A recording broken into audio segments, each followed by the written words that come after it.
Bonjour et bienvenue sur Parole de gratitude. Aujourd'hui, nous allons méditer sur un psaume puissant, le psaume 28, une prière ardente de David contre ses ennemis. C'est le cri d'un homme assiégé par la malveillance, mais qui choisit de placer sa confiance en Dieu. Avez-vous déjà traversé ces instants où l'injustice semble triompher, où les paroles des autres vous blessent plus que les coups?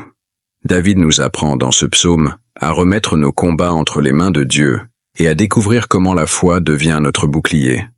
Lisons ce psaume ensemble. Éternel, c'est à toi que je crie.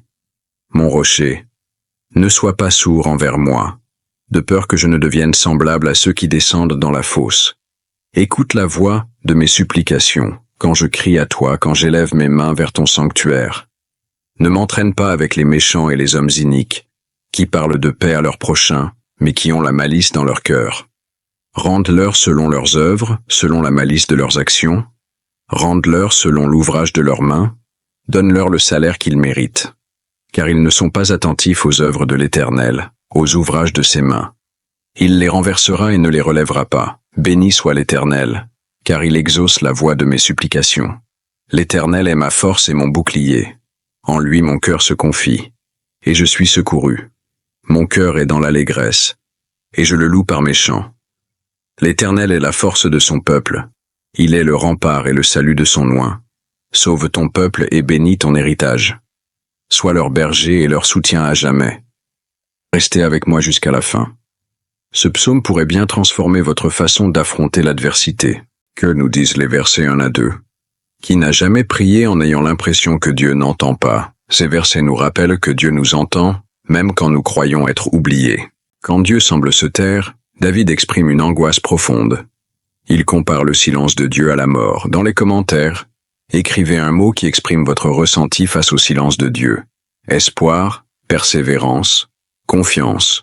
Versets 3 à 5, la justice divine face aux injustes. David ne réclame pas la vengeance personnelle, mais demande à Dieu de rendre à chacun selon ses actes. Quand l'injustice nous touche, nous avons deux choix. Nous venger par nos propres forces. Remettre l'affaire à Dieu, qui voit tout et rendra justice. Avez-vous déjà confié une injustice à Dieu, plutôt que d'y répondre vous-même? Partagez votre témoignage dans les commentaires. Versets 6 à 7, louange après l'épreuve. Un tournant s'opère. David passe de la plainte à la louange. Dieu n'a pas encore agi visiblement, mais David loue déjà par la foi.